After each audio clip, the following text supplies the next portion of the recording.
I don't think there was a specific time, but I've always been motivated by a love of learning. So for me, people leadership was a natural progression.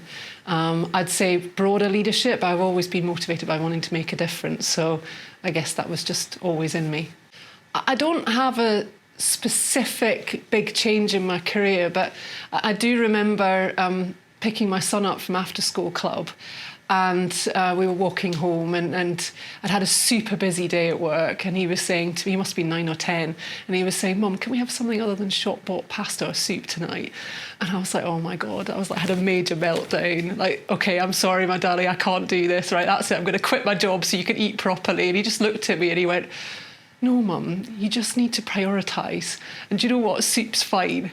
And at that point, the next day I went into the office and I completely re-looked at my diary, prioritised, stopped being so hard on myself. And then I was like, okay, it's okay, if my son eats soup 2 nights a week. So I would say he's probably one of my biggest mentors still today. So I think great leaders firstly need to have a clear vision. And it needs to be right more often than not. So therefore it needs to be grounded in having a deep understanding of the context in which they're in, both the business organisation. Then they need to be able to bring stakeholders with them and get them bought into that vision. And then, of course, be able to motivate, develop, coach, drive their team to deliver. So I think to help women develop into leadership positions, I think firstly it's around how do you put them in challenging situations where they can really test themselves. But my experience is that women tend to be quite hard on themselves if it doesn't go so well, but failure is almost a natural part of learning. So I think, therefore, it's important to have an environment where you can then help the women pick themselves back up. So they need a bit more of that, come on, you can do this. So that helps them build the confidence and ability to fail often to learn. I think also it's around giving men and women those early experiences internationally, ideally if they're looking for a global career, particularly before they end up with lots more family ties, etc. There's a typical focus within companies to move people at a much more senior level, but that becomes much harder, particularly if people are in dual careers. And I think lastly, it's actually as much about men and how we make it easier for them to also be hands-on parents or hands-on at home or whatever the situation is, so that we can enable truly dual careers. So I think my biggest challenge was bouncing back when things didn't go so well.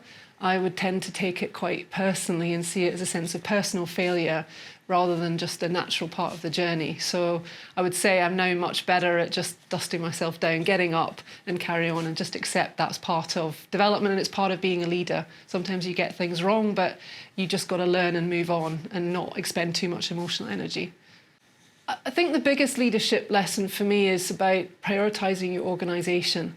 It's very easy when you have gaps or you don't quite have the right people to try and close those gaps yourself, because often, in a lot of cases, you know how to do some of that work. But that's a short-term fix and actually can make it worse, because then you've got less time to spend with the rest of your team.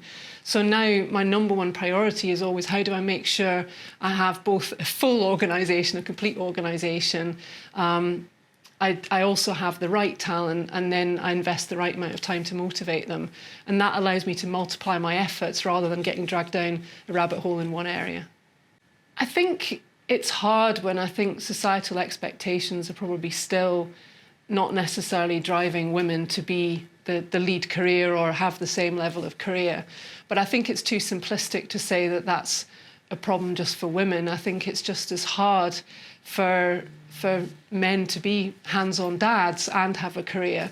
So I think it's more important that we work across the whole society and across men and women on how do we enable everyone to have the career they want to, so that we can have true dual careers or whatever combination of career an individual or a couple wants.